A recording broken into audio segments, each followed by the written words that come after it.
에스더가 총 10장까지 있는데 여러분 에스더 내용을 쭉 읽어보시면 마치 소설 같습니다. 발단, 전개, 절정, 결말이라는 이 소설의 요소가 그대로 이 에스더서 내용에 포함이 되어 있습니다. 발단은 1장에서 2장이 발단이고 전개는 3장에서 4장, 그리고 절정은 5장에서 7장이 절정이고 8장에서 10장은 결말입니다. 내용이 마치 소설처럼 되어 있기 때문에 자유주의 신학자들은 에스더서는 역사상에 있었던 인물이 아니고 가공의 인물이다, 그렇게 이야기를 합니다. 그리고는 그들이 역사적인 또 이게 증거를 갖다 대는데 어떤 증거를 갖다 대느냐, 고대 역사가 가운데 헤로도투스라는 사람이 있습니다. 이 헤로도투스가 페르시아의 역사를 정리하면서 이 아하수에로 왕이 다스리던 그때에는 20지방이 있었다, 이렇게 기록을 하고 있습니다. 그런데 성경을 보시면 아하수에로가 다스리던 페르시아는 몇 지방이 있었다고 이야기합니까? 127방이 있었다, 이렇게 이야기합니다. 그런데 이 문제를 어떻게 해결할 수 있느냐? 20지방이라는 것은 큰 행정구역입니다. 왕이 보낸 왕의 대신들이 다스리는 그 행정구역이 20지방이었고 또 그 20지방 안에는 조그마한 행정구역들이 있는데 그 행정구역을 다 합치면 127지방입니다. 이게 뭐냐? 그건 지방 관리들에 의해서 다스려지는 조그마한 행정도시였습니다. 예를 들면 우리 울산광역시인데 울산광역시 안에는 울주군을 포함해가지고 몇 개가 있습니까? 5개의 세분화된 구가 있습니다. 그와 마찬가지라는 겁니다. 여러분, 이렇게 세분화돼서 행정구역을 나누는 것은 효율적인 통치와 또 원활한 세금을 징수하기 위해서입니다. 에스더서는 의심할 여지 없이 이스라엘의 역사입니다. 에스라, 느헤미야는 바벨론 포로에서 돌아왔던 이스라엘 백성들에 대한 기록이라면 이 에스더서는 여전히 페르시아에 남아있었던 그 이스라엘 백성들의 이야기입니다. 여러분, 에스더서는 페르시아에 남아있었던 백성들의 이야기인데 이때 시기가 어디쯤 되느냐? 1차 포로 귀환이 있고 한 50년쯤 지난 시기입니다. 1차 포로 귀환이 BC 537년이니까 BC 한 580년 중반 정도에 일어났던 일입니다. 그런데 여러분, 에스더서를 집에 가서 한번 읽어보셔야 됩니다. 꼭 제가 이렇게 말씀을 전하고 나면 한 주간을 지내면서 그 말씀 전했던 그 뒤에 부분 여러분이 다 읽어보셔야 말씀이 다시 각인이 되고 의미가 있습니다. 집에 가서 한번 읽어보시면은 이 에스더서 여러분 눈을 씻고 찾아봐도 하나님, 여호와라는 하나님 이름이 없습니다. 혹시 여러분 집에 가셔가지고 성경을 읽는데 에스더서에서 하나님의 이름이 나오면 저에게 연락을 주십시오. 진짜 귀한 선물을 준비해서 여러분에게 드리겠습니다. 에스더서가 성경임에도 불구하고 하나님, 여호와, 또 여호와께서 이렇게 말씀하셨다, 그 내용이 없습니다. 또 이들이 모여서 예배를 드렸다거나 또 율법에 대한 이야기, 제사에 대한 이야기, 안식일에 대한 이야기도 전혀 없는 것이 에스더서 성경입니다. 그런데 여러분, 희한하게도 에스더 1장부터 10장까지 쭉 읽어 내려가면 내리는 결론은 역사의 주인은 하나님이시다. 역사의 배후에 보이지 않는 하나님의 손이 있다, 그 결론을 내리게 됩니다. 뿐만 아니라 에스더서를 쭉 읽어가다 보시면 아하수에로, 그가, 왕이, 이런 표현이 자그마치 190여회 나옵니다. 다시 말씀드리면 세상의 역사를 주관하는 것은 제국의 왕이다라는 사실을 막 강조하는 것 같은데 이건 역설입니다. 이거는 무엇을 강조하느냐? 전면에 나서 있는 사람은 페르시아 대제국 아하수에로 왕이 역사를 쥐락펴락하는 것 같지만 실상은 그 배후에 있는 하나님이시다. 에스더서에서 한 번도 이름이 거론되지 않는 하나님이 역사의 주관자라는 사실을 역으로 강조하고 있습니다. 아하수에로 히브리식 이름입니다. 헬라어 이름은 크세르크세스. 혹시 들어보셨습니까? 크세르크세스. 성경 외에 역사라든지 일반 사람들이 이야기할 때는 아하수에로 왕 이렇게 이야기하지 않고 크세르크세스 왕이다 이렇게 이야기합니다. 2007년도인가 아마 개봉된 것 같은데 영화 300라는 그 영화를 보시면 이 아하수에로 왕이 등장합니다. 크세르크세스라는 이름으로 등장하는데 저는 그때 그걸 볼 때는 몰랐어요. 이 설교를 준비하면서 영화 300이라는 그 영화에도 이 페르시아의 나라가 언급되고 이 아하수에로 왕이 등장하는데 그것도 등장하는 장면을 제가 한번 설교하기 전에 한번 찾아봤거든요. 설교를 준비하면서 진짜 인상적입니다. 이 생긴 것 자체가 등장하는데 키도 상당히 큰 사람이 나오지만 머리는 대머리입니다. 머리는 대머리고 황금 팬티를 입고 있고, 그리고 막 금줄을 목에 막 이렇게 걸치고 딱 등장하는데 큰 자기 이제 마차 같은 데 올라타 가지고 밑으로 이제 주인공을 만나기 위해서 딱 내려오는데 그 계단이 뭐냐? 사람 계단입니다. 이 종들이 허리를 굽혀 가지고 계단을 층계 만들면 그 사람을 밟고 이렇게 내려오더라고요.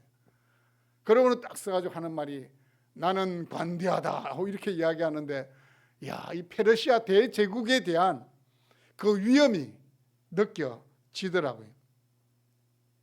오늘 말씀에서도 이 아하수에로 크세르크세스가 다스리던 그 나라가 그 영역이 127지방이다. 어디서부터 어디까지냐? 인도로부터 구석까지다. 인도라는 것은 지금으로 이야기하면 서파키스탄을 이야기하고 구스는 에티오피아를 이야기합니다.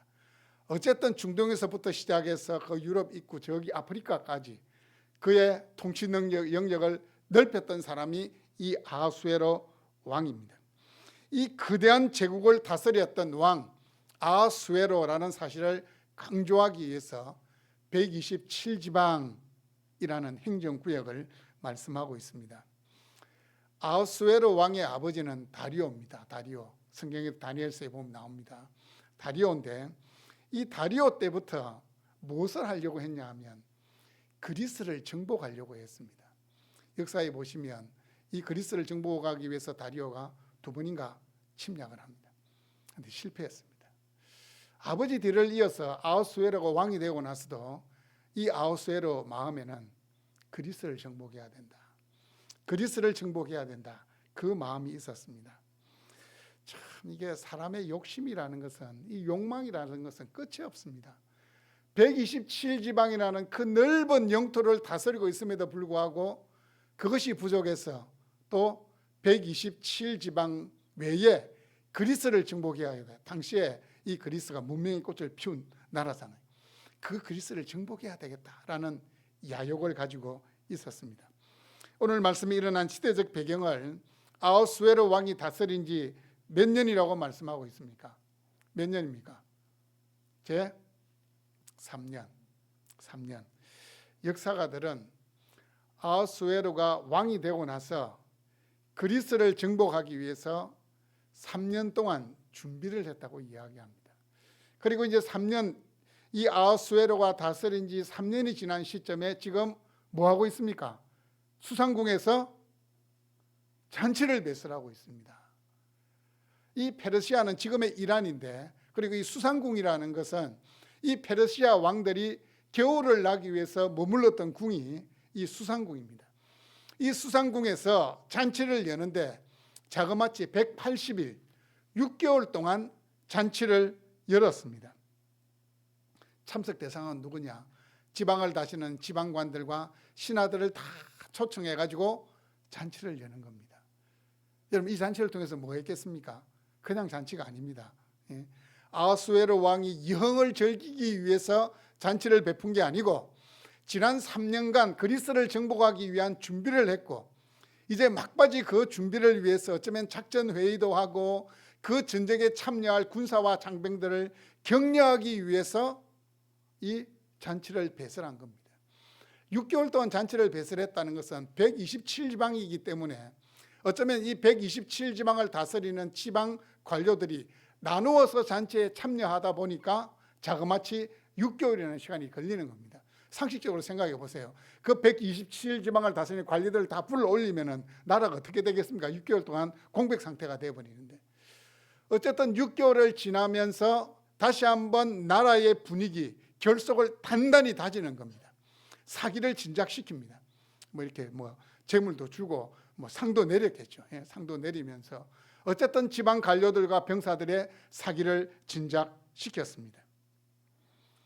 여러분, 2500년 전 수상궁에 있었던 이 아하수에로가 배설했던 이 잔치하고 도대체 하나님의 구원 역사하고 무슨 관련이 있단 말입니까? 여기까지만 보면 아무런 관련이 없는 이야기를 왜 성경은 기록하고 있지라고 생각되겠지만, 조금만 지나면 이 잔치가 앞으로 이스라엘 백성의 구원 역사에 어떤 영향을 미칠 건지 알 수 있습니다. 6개월의 잔치가 끝이 났습니다. 아하수에로는 거기서 멈추지 않고 이 수산 도성에 있는 백성들을 위해서 빈부귀천을 따지지 않고 모든 백성들을 초청해서 또 7일 동안 잔치를 엽니다. 이유가 있겠죠. 백성들에게 이야기하겠죠. 이제 이 겨울이 지나고 나면 우리가 그리스를 정복하러 떠날 텐데, 그리스를 정복하게 되면 우리 페르시아는 더 부유한 나라가 될 거다. 더 부유한 나라가 될 거라. 이 말씀에 보시면 이 잔치를 통해서 이 아하수에로 왕이 자신이 부유하고 자신의 권력이 어마무시하다는 것을 보였습니다. 이 7일 동안의 잔치를 통해서 6절과 7절 말씀에 보시면은 백색, 녹색, 청색 휘장을 자색 가는 배줄로 대리석 기둥 은고리에 메고 금과 은으로 만든 글상을 화반석, 백석, 운모석, 흑석을 깐 땅에 진설하고 금잔으로 마시게 하니 모든 보이는 것이 휘황찬란합니다. 지금이야 우리가 칼라로 된 이 옷을 마음대로 입을 수 있지만, 옛날에는 칼라로 된 옷이든 뭐든 이렇게 칼라로 만든다는 자체가 힘이던데, 휘황찬란한 칼라로 꾸며진 그 모든 것들을 보여주고, 이 바닥에는 화반석, 백석, 운모석, 흑석, 좋다는 귀하다는 돌은 다 갖다가 깔아놓고는 자신의 부유함을 백성들에게 보여주는 겁니다. 그리고 부어라 마시라는 그 잔도 보통 잔이 하고 어떤 잔입니까? 금잔입니다. 금잔을 통해서 백성들이 영을 즐길 수 있게 하고, 뿐만 아니고 밑에 보시면 왕이 풍부하였으므로 어주가 한이 없으며, 왕이 자신의 부유함을 나타내기 위해서 먹고 싶은 대로 다 먹으라고 자신이 가진 것을 다 푸는 겁니다. 그리고는 왕이 이야기했을 겁니다. 야, 지금 너가 먹고 마시는 것, 어쩌면 이 꽃배기로 그리스도를 정복하게 되면 이루어진다. 그 꿈이 현실이 된다. 그리스도를 정복하는 일을 위해서 우리가 마음을 모아야 된다. 이렇게 이야기했을 겁니다. 그런데 여러분, 이 페르시아의 부귀 영화는 수많은 나라와 민족들을 칼과 창으로 침략하여 얻어진 것입니다. 지금 페르시아 이 수상도성에 있는 이 백성들이 부어라 마시라 하는 이 모든 것들은 수많은 민족의 피와 눈물입니다. 아하수에로는 주변에 있는 나라들을 약탈하여 그 토대 위에 세워진 자신의 부와 영화를 자랑하고 있습니다. 그런데 이 좋은 분위기로 끝날 것 같았던 이 잔치에 사건이 일어납니다. 하나님이 하신 겁니다. 사건이 일어납니다. 그게 뭐냐? 7일 동안 잔치가 계속되고 이 아하수에로 왕이 너무 즐거웠던 것 같아. 술이 취했겠죠. 제정신이 아니었겠죠. 갑자기 아하수에로가 술에 취해가지고 내시에게 이야기합니다. 가서 왕후를 데려오라. 아마 이 왕후 와서디가 정말 절세 미인이었던 것 같아. 갑자기 아하수에로가 자신의 이 예쁜 아내를 이 백성들에게 한번 보여주고 싶다는 생각이 들어서 가서 와서디를 데려오라, 이렇게 명령을 합니다. 당시 여러분, 왕의 말은 곧 법입니다. 왕의 명령을 어길 사람은 아무도 없습니다. 그런데 오늘 말씀해 보니까 와서디가 이 아하수에로 왕의 명령을 단번에 거절해 버립니다. 왕의 명령을 따르기를 싫어하니 이 말씀 속에는 단번에 그 말을 듣자마자 단호하게 거절해 버렸다는 메시지를, 의미를 담고 있습니다. 그렇다면 여러분, 와서리가 절대로 변개치 못할 이 페르시아의 왕의 명령을 거절했던 이유가 무엇일까요? 왜 단칼에 거절해버렸을까요? 지금이야 시대가 바뀌어가지고 아내 말 안 들으면 밥도 못 먹는 시대가 됐습니다. 하지만 2500년 전 페르시아는 다릅니다. 철저하게 남성 중심의 사회입니다. 남성 중심의 사회입니다. 그것도 남성 중에서도 왕이 최고 아닙니까? 왕이 한마디 하면 그냥 죽을 사람도 살아나는 거고 산 사람도 죽는 것이 이 당시의 법이었습니다. 아무리 왕의 총애를 받는 왕후라고 할지라도 왕의 명령을 어길 수는 없습니다. 기록에 의하면 이 와스디는, 왕후 와스디는 예쁜 얼굴만큼이나 성격도 아주 못됐었다, 그렇게 기록하고 있습니다. 근데 성격이 아무리 못돼도 성질을 부리할 때가 언제고 참아야 될 때가 언제인지를 판단을 해야 되는데, 아마 와스디도 이렇게 이 잔치로 인해서 이렇게 술에 취해가지고 객기를 부렸던 것 같습니다. 지금 자기에게 명령을 내리는 사람이 누군지 생각하지도 못하고 천지를 분간하지 못하고 안 가! 뭐 이렇게 이야기했던지 객기를 부렸습니다. 말씀해 보니까 왕이 극도의 분노에 휩싸인 것을 이렇게 표현합니다. 왕이 진노하여 마음속이 불붙는 듯 하더라. 다시 말하면 이 마음속에서 진노가 막 불일 듯 일어났다는 겁니다. 여러분 카톡 같은데 이모티콘 보면 막 화가 나가지고 불이 막 이렇게 나오는 이렇게 이모티콘이잖아요. 그 모습처럼 지금 막 이 아하수에로 왕의 마음에 지금 막 어떻게 나의 명령을 거절해? 뭐 성경은 뭐 상세하게 기록하고 있지 않겠지만 아마 아하수에로가 왕이 되면은 어떻게 했을 것 같습니까? 술상을 갖다가 아마 이렇게 걷어 엎어버렸을 겁니다. 걷어 엎어버리고 잔치는 끝났다 이렇게 이야기하든지 자신의 성질을 분명히 부렸을 겁니다. 그렇다면 여러분, 이 왕의 이 명령을 이 와스디가 왜 거절했을까요? 여러분 혹시 에스더 말씀을 이렇게 에스더서 말씀을 읽어가면서 그 이유에 대해서 한 번쯤은 고민해 보셨습니까? 이 페르시아의 관습에 의하면은 이 남자들의 술자리에 일반 여인들은 함께 동석할 수 없다고 합니다. 남자들은 남자들끼리, 여자들은 여자들. 그래서 오늘 말씀 구절에 보시면 왕후 와스디도 여인들을 위해서 따로 잔치를 베풀었다, 그렇게 말씀을 하고 있습니다. 또 한 가지 설득력 있는 주장은 술에 취한 백성들 앞에서 자신을 보이는 것은 수치스러운 행동이라 여겼기 때문에 와스디가 거절했다, 그렇게 이야기를 합니다. 이 말씀을 준비하면서 저는 그런 생각이 들었습니다.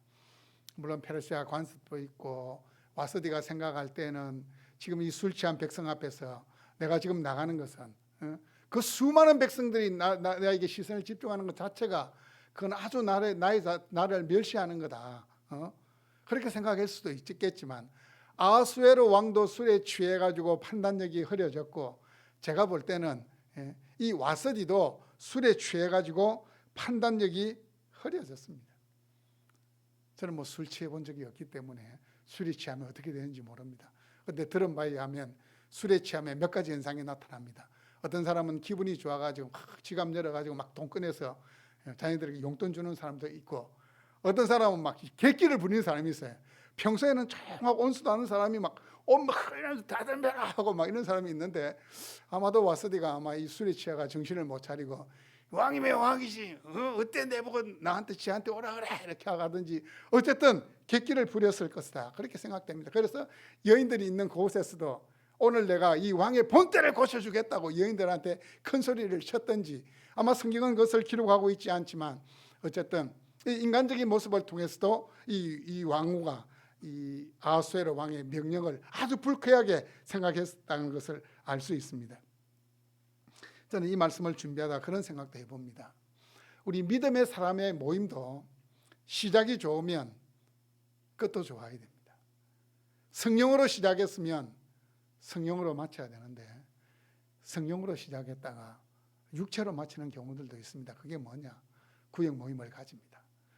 교제하고 기도하고 말씀 잘 나눈 다음에 이제 다과하잖아요. 다가 막 먹다가 누군가가 정치 이야기를 쑥 꺼냅니다. 그럼 어떻게 될까요? 그 좋았던 영적인 분위기는 어수선해지면서 성령으로 시작한 모임이 육체로 마치게 됩니다. 기억해야 돼요. 우리 믿음의 사람들의 모임은 성령으로 시작한 모임이기 때문에 성령으로 맞춰져야 됩니다. 아하수에로 왕도 그리스 정복을 위해서 백성들을 위로하고 백성들의 사기를 진작하기 위해서 잔치를 베풀었으면 깔끔하게 마무리가 돼야 되는데 이 마무리가 이상해진 겁니다. 아하수에로가 고민이 됩니다. 어쨌든 와스디를 어떻게 처리하기는 해야 되는데 이 와스디 신변의 처리를 두고 고민합니다. 그때 머무간이라는 신하가 이렇게 말합니다. 왕이여, 이 일이 온 백성이 있는 들 가운데서 일어난 일인데 만약 왕이 이 일에 대해서 침묵하고 그냥 아무 일이 없었던 것처럼 넘어가게 된다면 일반 백성들의 집에서도 여인들이 남편을 함부로 대하게 될 겁니다. 이런 말을 하게 됩니다. 결국 와스디는 폐위가 되고 뒤에 부분의 말씀을 읽어보시면 이제 왕비를 간택하기 위한 그 작업이 그 절차에 들어가게 됩니다. 여러분 여기까지만 놓고 보더라도 이 페르시아의 역사와 이스라엘 백성들의 구원 역사가 아무런 관련이 없는 이야기로 들립니다. 하지만 이어지는 사건을 통해서 페르시아의 천치자리에서 일어난 이 소동이 이스라엘 백성들을 위해서 어떻게 전개되는지를 알 수 있습니다. 하나님은 1차 포로 기한 이후에 50년이 지난 시점이지만 여전히 페르시아에 남아있는 그 백성들을 사랑하신다는 사실을 이어지는 사건을 통해서 보여줍니다. 뿐만 아니고 하나님이 자신의 백성들을 위해서 비록 포로에 잡혀있는 백성들이지만 그 백성들을 위해서 미리 준비하시고 일하신다는 사실을 보여줍니다. 여러분 결국 4년 뒤에 누가 왕비로 간택이 됩니까? 유대인이었던 에스더가 히브리 이름으로는 하닷사입니다. 하닷사라는 이 에스더가 페르시아 아하수에로 왕의 왕비로 간택이 됩니다. 기간이 한 4년 정도 걸리더라고요. 왕비로 간택이 되고 하나님이 에스더를 왕비로 간택을 시켜서 페르시아의 왕비로 만들어 놓습니다. 또 하나님께서는 이스라엘 백성들의 구원을 위해서 무엇을 준비하시느냐? 이 말씀에 등장하는 모르드게를 통해서 공을 세우게 만듭니다. 모르드게가 이 왕궁을 지키는 문 앞에서 이렇게 문지기로 일하고 있는데 하루는 보니까 왕을 지키는 이 신하들 2명이 역적 모의를 하는 겁니다. 아하수에로 왕을 암살할 그 역적 모의를 하는 것을 엿듣게 되고 그것을 에스더를 통해서 왕에게 전달합니다. 그런데 여러분 어떻게 되는 줄 아십니까? 모르드게가 그 일을 혁혁한 공을 세웠지만 즉각적으로 보상을 받았을까요? 못 받았을까요? 못 받았습니다. 그것도 하나님 계획하심이더라고요. 정말 하나님의 계획하시면은 한치의 오차가 없더라고요. 그러던 와중에 아각 사람이었던 하만이 아하수에로 왕의 눈에 들어오고 결국은 모든 신하들보다 가장 높임을 받는 일이 발생합니다. 그렇게 되자 모든 사람들은 하만에게 고개를 다 숙이는데 모르드게는 하만에게 고개를 숙이지 않습니다. 왜냐하면 이 하만은 아말렉 자손의 후예이기 때문입니다. 모르드게는 절대로 고개를 숙이지 않습니다. 이를 위해서 이 하만의 마음에 저 모르드게를 죽여야 되겠다. 저 모르드게의 버르장머리를 고쳐놔야 되겠다. 이렇게 생각을 하게 되는데 이 적개심이 확 불타오르는데 가만히 생각해 보니까 모르드게 한 명 가지고는 분에 차지 않는 거예요. 안 되겠다. 모르드게 저놈이 속한 모든 민족을 말살해 버려야 되겠다. 그 민족이 어디냐 알아보니까 어느 민족입니까? 유대인입니다. 유다 민족. 잘 됐다. 이 유다인들을 다 말살시켜 버려야 되겠다는 계획을 세우게 됩니다. 그리고는 자기 집에다가 이 높은 장대를 이렇게 세우는데 50규빗 되는 장대를 세웁니다. 높이가 약 23m입니다. 23m나 되는 높은 장대를 세우는데 왜 장대를 세웠느냐? 거기다가 모르드게를 매달기 위해서요. 그리고는 왕에게 가서 이야기합니다. 왕이여, 왕이 이게 다스리고 있는 이 나라의 소수 민족 가운데에 왕의 법률을 지키지 않는 이 반역의 피가 흐르고 있는 민족이 있습니다. 그 민족들을 그냥 살려두면 안 됩니다 라고 모함을 하게 됩니다. 결국 아하수에로가 유다인들을 죽이라고 허용을 해주게 됩니다. 이제 이 날이 밝으면 이 모르드게는 하만에 의해서 죽을 위기에 처해 있습니다. 하만이 이제 날이 밝게 되면 왕 앞에 찾아가가지고, 왕이여, 이 모르드게라는 놈이 그 유다 민족의 대표인데 이자부터 먼저 달 수 있도록 허락을 해 주십시오. 왕이 간청을 하려고 나가려고 하는 그 밤에 하나님의 역사가 또 일어납니다. 그 밤에 이 아하수에로가 왜 잠이 오지 않았을까요? 아하수에로가 그 밤에 잠들지 못하고 내시를 불러다가 궁중일기를 꺼내가지고 읽히게 만듭니다. 궁중일기를 쭉 읽는 가운데에 아하수에로 귀에 어떤 내용이 귀에 번쩍하고 들어옵니다.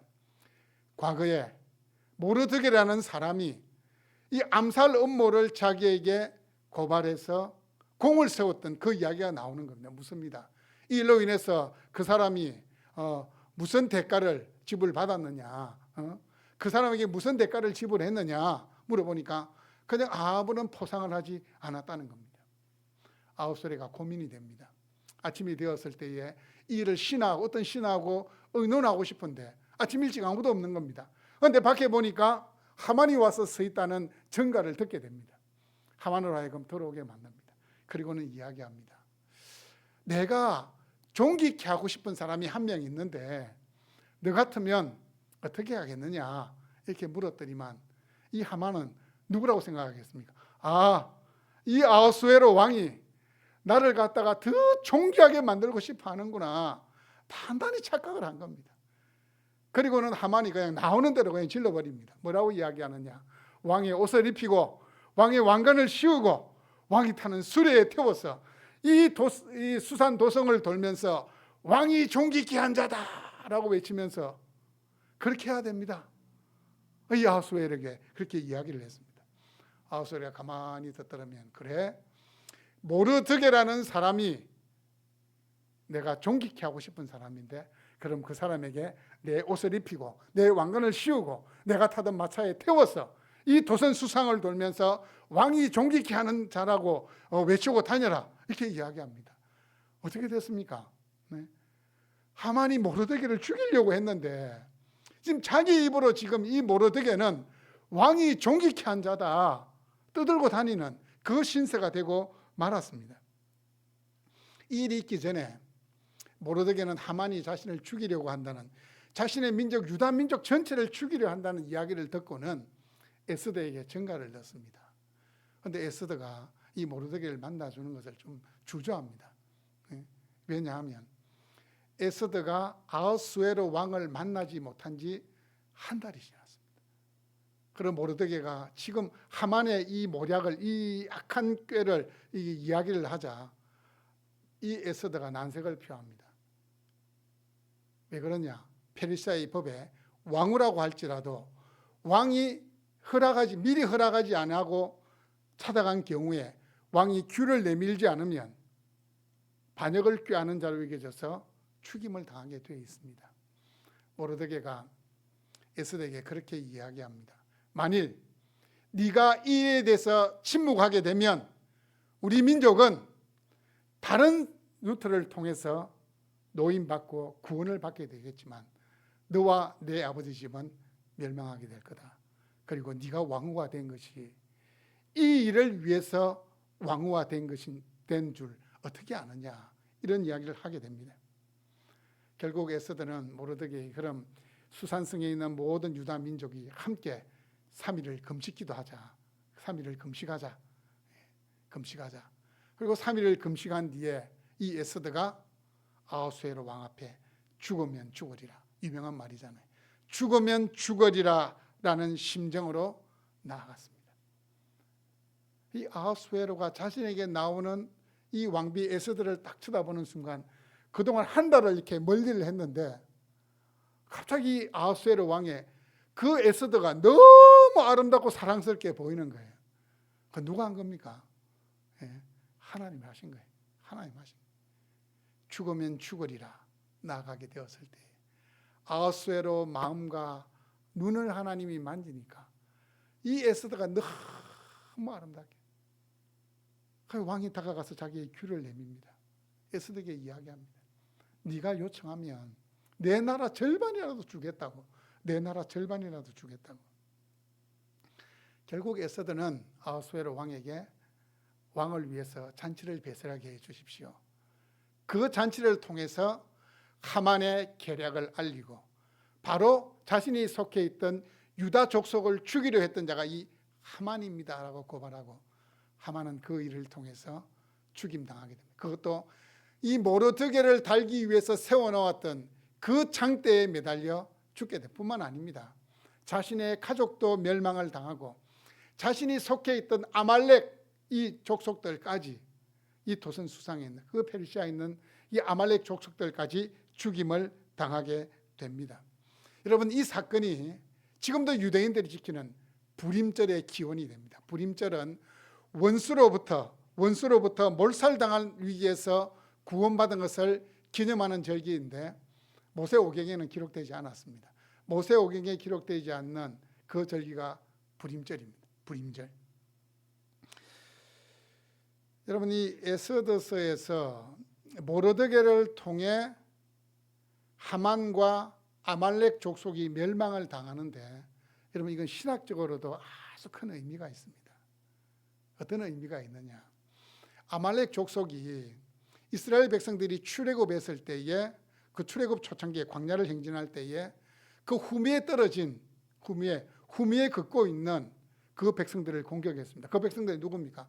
주로 여자나 노약자나 아니면 병으로서 빨리 가지 못하는 그 후미에 떨어져 있는 그 백성들을 공격한 일이 있습니다. 하나님은 그 일을 아주 크게 보시고 사울에게, 이스라엘 나라 첫 번째 임금이었던 사울에게 아말렉 족속을 진멸하라 명령을 내렸거든. 그리고 실제로 하나님은 아말렉을 사울의 손에 붙여 주셨습니다. 그런데 사울이 하나님의 명령을 온전히 순종하지 못했습니다. 왕이었던 아각을 살려주고 살찐 소와 양들, 짐승들을 이 군사들을 위해서 살려주는 죄를 범하고 맙니다. 자그마치 600년이 지났는데 그 600년이 지난 뒤에 하나님은 페르시아에 있던 모르드게, 포로로 잡혀왔던 모르드게를 통하여서 하나님께서 말씀하신 그 명령이 성취되게 하십니다. 모르드게를 통해서 남아있던 아말렉 족속을 진멸하는 일을 하게 하시는 겁니다. 여러분, 한번 생각해 보십시오. 하나님은 이 일을 위해서 유다인이었던 에스더에게 특별한 은총을 주어서 이 페르시아의 왕후가 되게 했습니다. 소수민족입니다. 소수부족인 그 에스더가 왕후가 되게 했습니다. 이미 왕후로 올려놓고 또 이 사건이 일어날 것이기 때문에 하나님께서는 모르드게로 하여금 이 왕을 독살하려고 하는 이 역모를 고발하게 했습니다.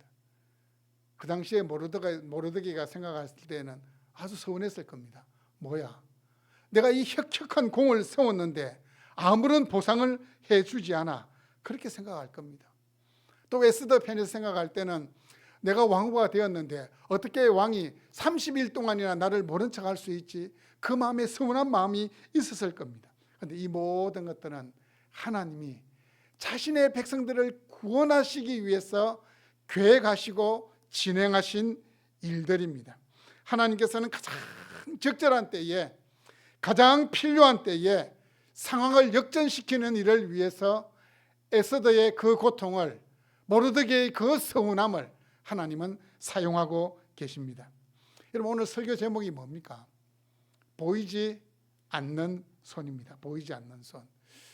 이것은 경제학 용어인데 아담 스미스라는 사람이 제일 먼저 사용을 했답니다.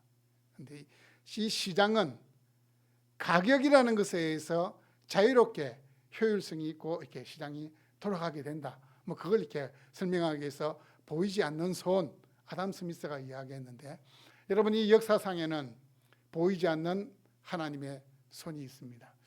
제가 이렇게 최근에 알게 된 아주 이렇게, 여러분도 아마 알고 있을 수도 있습니다. 아주 인상적인 이야기를 하나 들려드릴까 합니다. 여러분, 1950년 6월 25일 어떤 날입니까? 어떤 날입니까?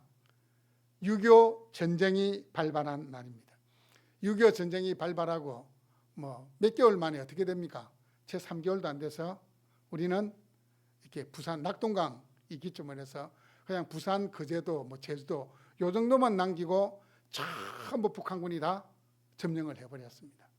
이제 유엔에서 이 소식을 듣고 유엔군을 파송하기 위해서 유엔 안전보장 이사회가 모이는데 상임 이사국은 5개 나라입니다. 미국, 영국, 프랑스, 소련, 중국입니다. 이 나라들이 모여가지고 대한민국에 유엔군을 파견할 건지 안 할 건지 투표를 하는데 중요한 것은 한 나라라도 반대하면 어떻게 될까요? 유엔군을 파견하지를 못합니다. 상식적으로 생각해 보십시오. 김일성이 전쟁을 일으키기 전에 스탈린을 찾아가서 무기 원조를 받고 재가를 받은 다음에 전쟁을 일으켰습니다. 소련이 참석하게 되면 백발백중 부표를 던진 것이 분명합니다. 그런데 다행히도 이때의 중국은 지금의 중국이 아니고 장개석 총독이 이렇게 도망가서 세운 그 대만이 이때 이렇게 상임이사국으로서의 주권을 가지고 있었대요. 그럼 당연히 중국은 이제 찬성표를 던질 것은 이제 분명하고, 어쨌든 미국, 영국, 프랑스, 중국은 찬성표를 던지게 되어 있습니다. 그런데 소련이 참석하게 되면 이건 부표를 던지고 유엔군은 참전을 못하는 겁니다. 그런데 어떤 일이 난 줄 아십니까? 소련이 상임이사국 이 회의에, 이 안전보장회의에 참석을 하지 않았습니다. 제가 듣기로는 어떤 분은 참석하려고 했는데 차가 갑자기 고장이 나가지고 시간을 못 줘서 참석을 못했다, 이런 썰도 있었고, 또 제가 이렇게 역사책을 이렇게 이에 관한 이야기를 한 걸 쭉 한번 뒤져보니까 어떤 분은 어떻게 설명하느냐, 소련이 정치적인 상황을 고려했다 이렇게 이야기합니다. 당시에 이 사회주의 나라의 주도권을 가지고 있던 나라는 소련입니다. 그런데 이제 이 장개석 총독을 쫓아내고 중국이 사회주의 신생국가로 급부상하고 있는 이때에 소련이 생각할 때는, 야, 우리가 부패 행사하지 말고 그냥 참석하지 말고 유엔군을 파송시키고, 또 자연스럽게 중국이 이 6.25 전쟁에 참전할 수 있도록 끌어들이자. 이번 기회를 통해서 미국과 중국 힘을 한번 소진시키자. 이런 정치적인 계산을 해가지고 소련이 이 안전보장이사회에 참석하지 않았다. 그렇게 이야기를 하는데, 저는 그렇게 생각합니다. 하나님의 보이지 않는 손이 역사하신 겁니다. 소련이 그 회의에 참석하는 것을 막은 겁니다. 끔찍합니다. 만약에 유엔군이 이 땅에 파견되지 아니하고 이 땅이 적화통일, 북한이 이 땅을 다스리고 있다 생각해 보십시오. 우리 예배 못 드립니다.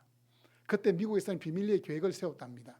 우리나라에서 60만 명만 선별해가지고 사모아로 옮겨서 대한민국 임시정부를 세우는 것까지 이미 계획을 했답니다. 왜냐하면 부산만 놔두고 이미 다 점령을 당했기 때문에 미국이 그런 계획까지 세웠대요. 하나님의 보이지 않는 손이 역사하셔가지고 오늘이 있게 된 겁니다. 여러분, 에스더서에서는 하나님의 이름도 모여서 기도하고 예배드리는 장면도 언급되어 있지 않지만 그 어떤 성경보다도 가장 강력한 메시지를 던져줍니다. 역사의 주관자는 하나님이시다. 모든 인생의 주인은 하나님이시다. 여러분, 하나님이 우리 인생의 주인이 된다는 사실을 기억하십시오.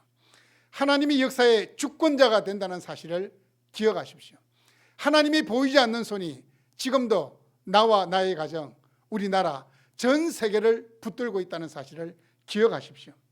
그리고 여러분의 헌신과 섬김, 그리고 수고, 믿음의 백성으로 살아가기 위해서 내가 포기하는 것, 내가 손해보는 것, 그거 절대로 공짜가 아닙니다. 하나님이 다 기억하고 있습니다. 우리의 눈물, 우리의 고통, 우리의 헌신, 하나님은 하나님의 때에, 가장 적합한 때에 가장 적절한 방법으로 우리에게 보상해 주십니다. 하나님은 알고 계십니다. 하나님의 보이지 않는 손이 여러분의 인생을 인도하고 계십니다. 가장 적절한 때, 가장 필요한 때 하나님의 보이지 않는 손이 여러분과 여러분의 가정에 역사하게 될 줄로 믿습니다.